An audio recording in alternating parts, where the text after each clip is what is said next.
Video के इस भाग में हम नाइट्रोजन चक्र के बारे में पढ़ेंगे। धरती पर पाए जाने वाले तत्वों में से नाइट्रोजन महत्वपूर्ण तत्वों में से एक है।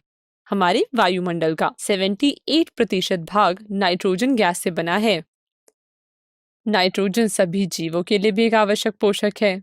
यह सभी जीवित जीवों में प्रोटीन, न्यूक्लिक अम्ल, डीएनए और आरएनए के रूप में मौजूद होता है।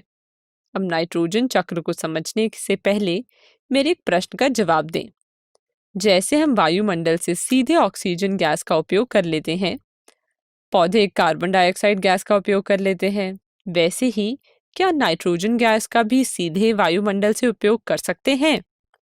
जी नहीं, ना तो पौधे ना ही हम नाइट्रोजन गैस को सीधे वायुमंडल से उपयोग कर सकते हैं। अब इस समस्या का समाधान कौन करेगा? घबराइए मत, बैक्टीरिया।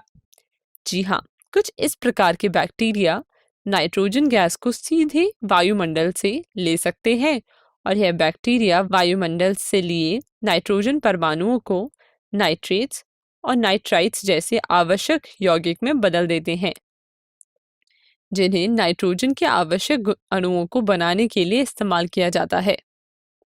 इन बैक्टीरिया को कहते हैं नाइट्रोजन स्थिरीकरण बैक्टीरिया, जिन्हें अंग्रेजी में नाइट्रोजन फिक्सिंग बैक्टीरिया कहते हैं। तो इस प्रकार वायुमंडलीय नाइट्रोजन को नाइट्रेट्स और नाइट्राइट्स में बदलने की प्रक्रिया को नाइट्रोजन स्थिरीकरण प्रक्रिया कहते हैं। चलिए अब देखते हैं यह बैक्टीरिया कहाँ उपस्थित होते हैं। यह बैक्टीरिया द्विबीजपत्री पौधों के कुछ स्पीशीज के साथ पाए जाते हैं, पर आमतौर पर यह बैक्टीरिया फलीदार पौधों की जड़ों में पाए जाते हैं, जहां यह एक विशेष प्रकार की संरचना, जिसे मूल ग्रंथिका कहते हैं, के रूप में मौजूद होते हैं। अब जड़ों से पौधे नाइट्रेट और नाइट्राइट्स को ग्रहण करते हैं और उन्हें अमीनो अम्ल में बदल देते हैं, जिनका उपयोग प्रोटीन बनाने में होता है। फिर उस प्रोटीन की खपत से नाइट्रोजन जानवरों और मनुष्यों में प्रवेश करता है। इन बैक्टीरिया के अलावा नाइट्रोजन परमाणु भौतिक प्रक्रिया के द्वारा भी बदलते हैं, पर कैसे? चलिए देखते हैं। दरअसल बिजली चमकने के समय वायु में उच्च ताप और उच्च दाब पैदा होता है। यह उच्च ताप और उच्च दाब वायु में उपस्थित नाइट्रोजन को नाइट्रोजन के ऑक्साइड में बदल देता है।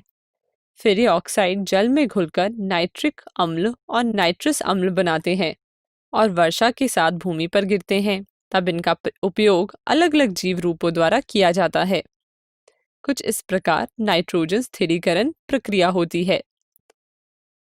पर एक बात पर ध्यान दें, यदि इसी प्रकार वातावरण में मौजूद नाइट्रोजन गैस प्रयोग होती रहेगी तो यह तो खत्म हो जाएगी। फिर क्या होगा?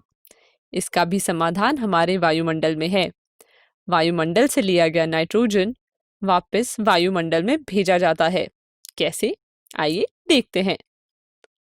जब जंतु या पौधों की मृत्यु हो जाती है तो मृदा में मौजूद अन्य बैक्टीरिया की उपस्थिति में जंतु और पौधों के अपशिष्टों से अमोनिया निकलता है।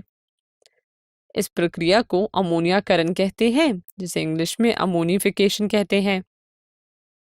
इसके बाद अन्य प्रकार के बैक्टीरिया अमोनिया को नाइट्राइट्स में बदलते हैं और नाइट्राइट्स को नाइट्रेट्स में। इस प्रकार वायुमंडलीय नाइट्रोजन को अमोनिया, फिर नाइट्राइट्स और नाइट्रेट में बदलने की प्रक्रिया को नाइट्रिफिकेशन कहते हैं। इस प्रक्रिया के पूरा होने के बाद कुछ अन्य बैक्टीरिया नाइट्रेट्स को वापस से वायुमंडलीय नाइट्रोजन में बदल देते हैं। इस बैक्टीरिया को कहते हैं डीनाइट्रीफाइंग बैक्टीरिया और इस प्रक्रिया को कहते हैं डीनाइट्रिफिकेशन। तो कुछ इस प्रकार प्रकृति में नाइट्रोजन चक्र चलता रहता है। तो ये तो बात हुई नाइट्रोजन चक्र की। वीडियो को रोकें और इसे अपनी कॉपी में बना लें। चलिए अब एक प्रश्न करते हैं। प्रश्न आपके सामने है, वीडियो को रोकें और उसका जवाब सोचें और आपका समय शुरू होता है अब।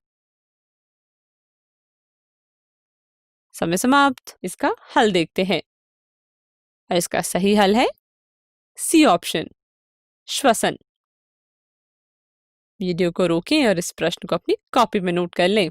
धन्यवाद।